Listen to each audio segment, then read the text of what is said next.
आज हम एक बहुत ही महत्वपूर्ण टॉपिक पर वीडियो लेकर के आए हैं।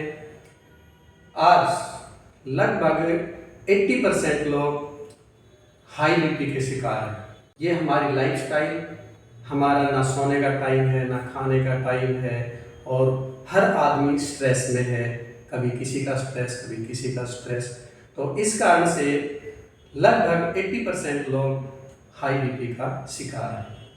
स्टैंडर्ड मार्क में अगर हम ले तो 120/80 की जो रीडिंग है उसको बीपी की सही रीडिंग माना है। यदि इससे ज़्यादा है तो हम कहेंगे कि ये बीपी के शिकार हो चुके हैं, हाई बीपी के शिकार हो चुके हैं। अगर 70/110 से कम है तो समझो वो लो बीपी के शिकार हो चुके हैं। तो इसके लक्षण क्या है, कैसे पता चले कि हमें जो है बीपी हाई हो गया है? घबराहट, सिर चकराना, जी मिचलाना, उल्टी का मन करना, तेज चलते समय सांस फूलना, सीढ़ी चढ़ते समय सांस फूलना, चिड़चिड़ाहट, किसी काम में मन न लगना, ये सारे हाई बीपी के जो है लक्षण हैं। अब इसको अगर हम डॉक्टर के पास जाएं तो डॉक्टर हमें जो है बीपी की दवाई देगा और हमें कहेगा कि आजीवन ये गोली खानी पड़ेगी। हम उस गोली के गुलाम हो जाएंगे। लेकिन यदि हम प्राकृतिक रूप से इसका समाधान करें तो इसका जो है परमानेंट समाधान हो सकता है, हमें गोली खाने की जरूरत नहीं पड़ेगी।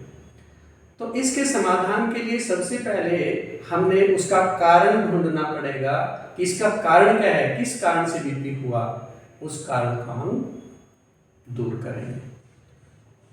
उसके बाद अपनी लाइफस्टाइल, थोड़ा सा खाने पीने का सिस्टम वो हमें चेंज करना पड़ेगा।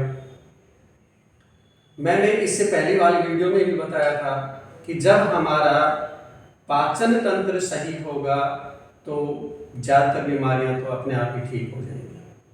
और पाचन तंत्र को सही करने के लिए मैंने उपवास के बारे में बताया था, फास्टिंग के बारे में बताया था। एकदम जबरदस्त जो है उपाय है फास्टिंग, चाहे कैसी भी बीमारी हो।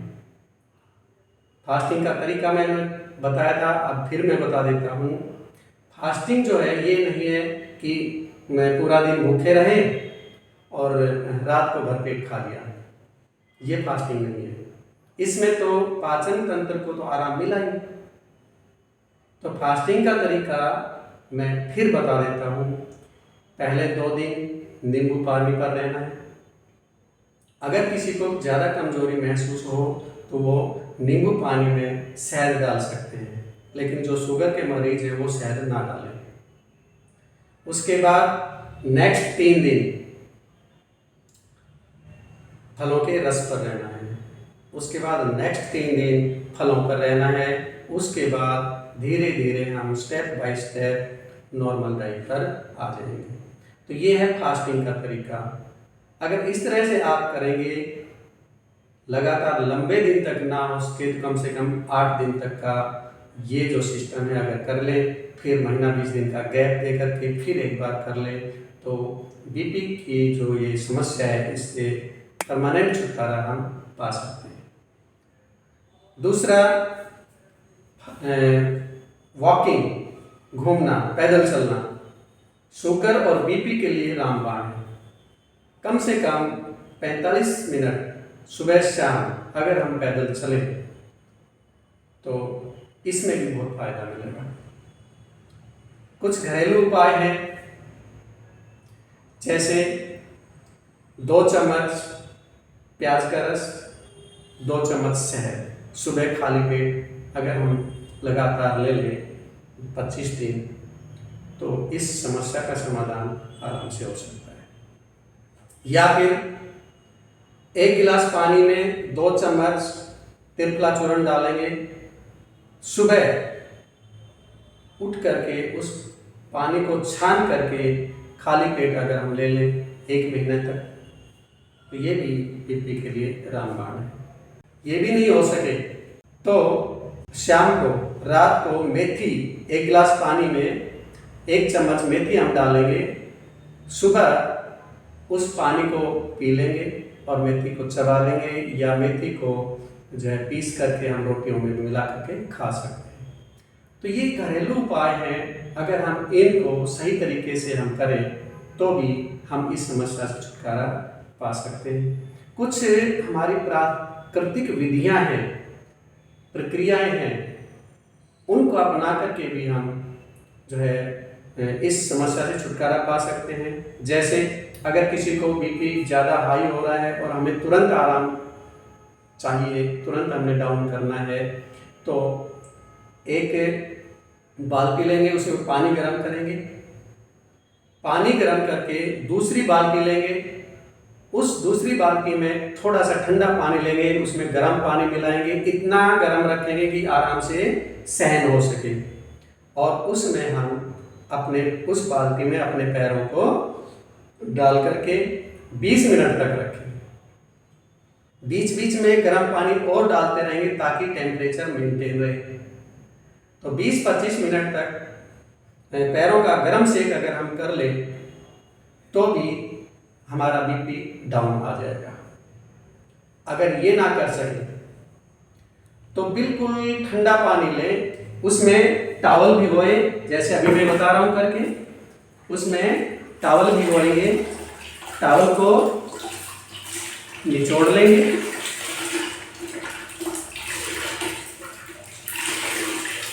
टॉवल को निचोड़ेंगे और जिस मरीज को हाई बीपी है उसको लिटाएंगे।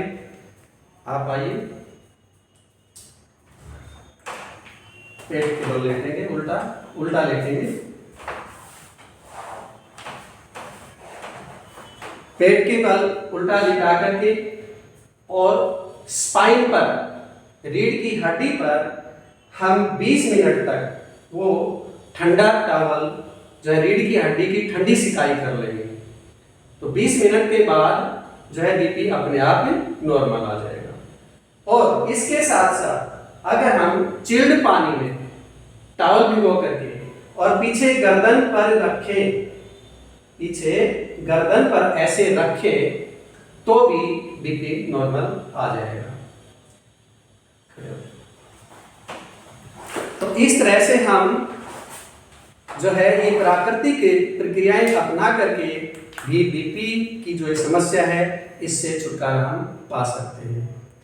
कुछ एक्यूप्रेशर पॉइंट्स भी हैं, अगर उनको हम दबाएं तो भी इस समस्या से जल्दी छुटकारा पा सकते हैं।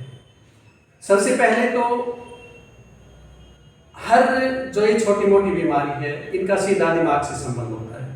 तो सबसे पहले हम दिमाग के पॉइंट्स, जो हमारी उंगलियों के जो टॉप्स हैं, ऊपर के किनारे हैं, वो ये सारे के सारे दिमाग से संबंधित है।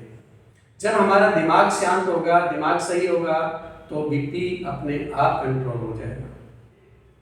तो हम 5-10 मिनट हर उंगली के टॉप को ऐसे दबाएंगे, दोनों तरफ, दोनों उंगलियों की, दोनों हाथों की उंगलियों को ऐसे दबाएंगे, ठीक है। उसके बाद जो उल्टा हाथ है, लेफ्ट हैंड है, उसमें जो हार्ट मेरिडियन है, हार्ट मेरिडियन के पॉइंट्स को दबाएंगे। हार्ट मेरिडियन जो है, जो बीच वाली उंगली है उसके सीध में और हाथ के बीचों बीच ऐसे जाती है। तो हम यहां से जो हमारी रिस्ट क्रीज है, रिस्ट क्रीज के पास से हम पॉइंट्स दबाएंगे क्लॉकवाइज, ऐसे पॉइंट्स दबाएंगे 3 बार। ये हाई बीपी के लिए रामबाण है। जहां पर कोहनी मुड़ती है, जो कोहनी का जोड़ है, एक अंगुल नीचे और एक अंगुल ऊपर, ये बीपी के पॉइंट है। तो यहां पर भी क्लॉकवाइज दबाएंगे दोनों पॉइंट्स को, तो इन पॉइंट्स को दबा करके भी हम बीपी की जो समस्या है उससे काफ़ी छुटकारा हमें मिल सकता है। एक पॉइंट है हमारी जो तलवा है, तलवे में जो ये ऊपर जो उभरा हुआ हिस्सा है इसके नीचे यहाँ पर ये पॉइंट है, यहाँ पर भी हम अगर दबाएं तो ये भी बीपी का बहुत ही महत्वपूर्ण पॉइंट है।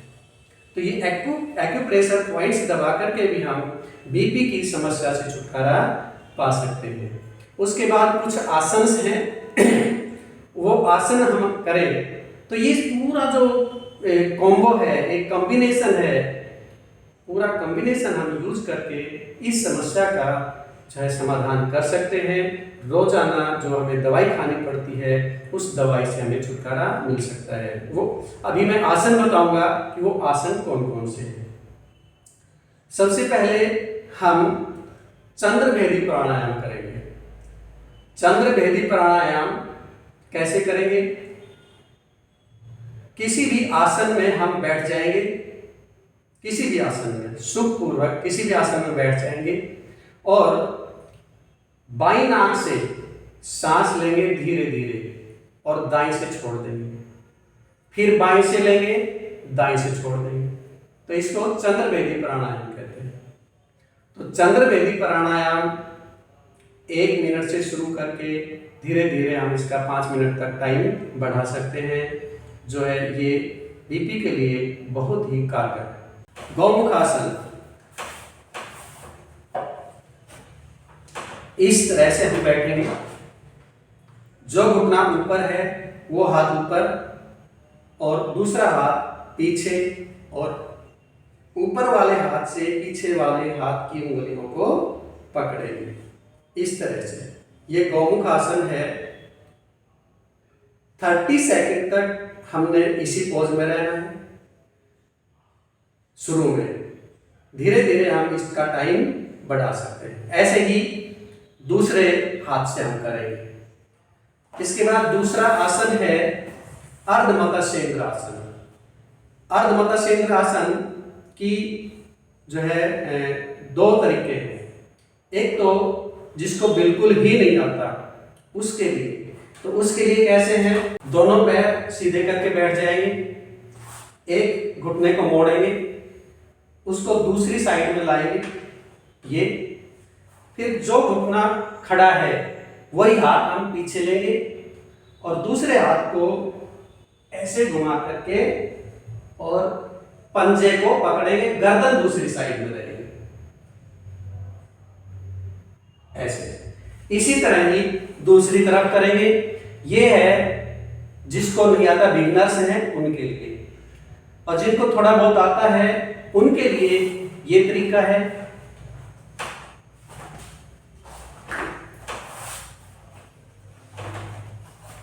एक घुटना मोड़ा, दूसरे पैर को उठा करके इस घुटने के इधर रखेंगे, जो घुटना ऊपर है वो हाथ उठाएंगे, पीछे ले जाएंगे, दूसरे हाथ को ऐसे घुमा करके और ये पंजा पकड़े लेंगे, गर्दन दूसरी साइड में रहेगी।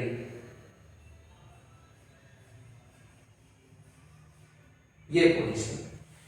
तो ये जो कुछ जानते हैं उनके लिए है, बिगनर्स के लिए मैंने वो बताया। दोनों पैरों से करेंगे, पहले एक पैर से फिर दूसरे पैर से। तो इस तरह से ये 2 आसन। उसके बाद शव आसन। शव आसन में